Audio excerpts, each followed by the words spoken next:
Guys, welcome to my mini vlog. तर इतकी सजून धजून मी कुठे चालली आहे, तर मी चालली होती एक शूटसाठी. कसलं शूट तर ते मी तुम्हाला पुढे सांगतेच.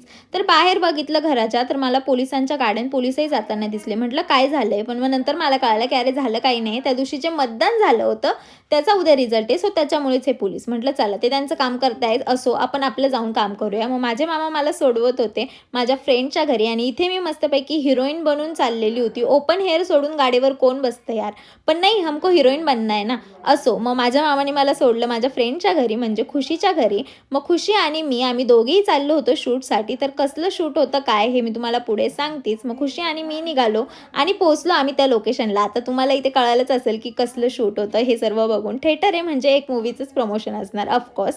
तर मूवीचं प्रमोशन होतं, म्हणजे आशा ह्या नावाने रिंकू राजगुरूचा हा मूवी होता. तर आम्हाला तोच मूवीचा रिव्ह्यू द्यायचा होता की मूवी कसा आहे काय. तर आम्ही तेच रील शूट करण्यासाठी इथे आलेलो. मग त्यानंतर आमचं तिथलं काम झालं. मग त्यानंतर खुशी निघाली तिच्या घरी जाण्यासाठी आणि मीही निघाली माझ्या घरी जाण्यासाठी. आणि घरी जाताना मला दिसली पाणीपुरी, आणि पाणीपुरी दिसली आणि मी खाणार नाही असं तर होणार नाही. मग पाणीपुरी खाऊन मी घरी आले. घरी आल्याच्या नंतर बघितलं तर तांदळाचे धिरडे होते. आता काही लोक म्हणतील तांदळाचे धिरडे म्हणजे काय, तर याला काही जण घावणं सुद्धा काहीतरी समथिंग म्हणतात, पण आम्ही तांदळाचे धिरडेच म्हणतो घरी. तर मी तेच बोलली. आणि काही जण आता म्हणतील हा मसाला डोसा आहे, पण नाही, मसाला डोसा हा वेगळा असतो आणि हे वेगळे. असो, मला खूपच भूक लागलेली आहे, तर मी आता इथे खाती आहे. आजसाठी इतकं, एवढंच. तर भेटूया नेक्स्ट मिनी ब्लॉगमध्ये. बाय.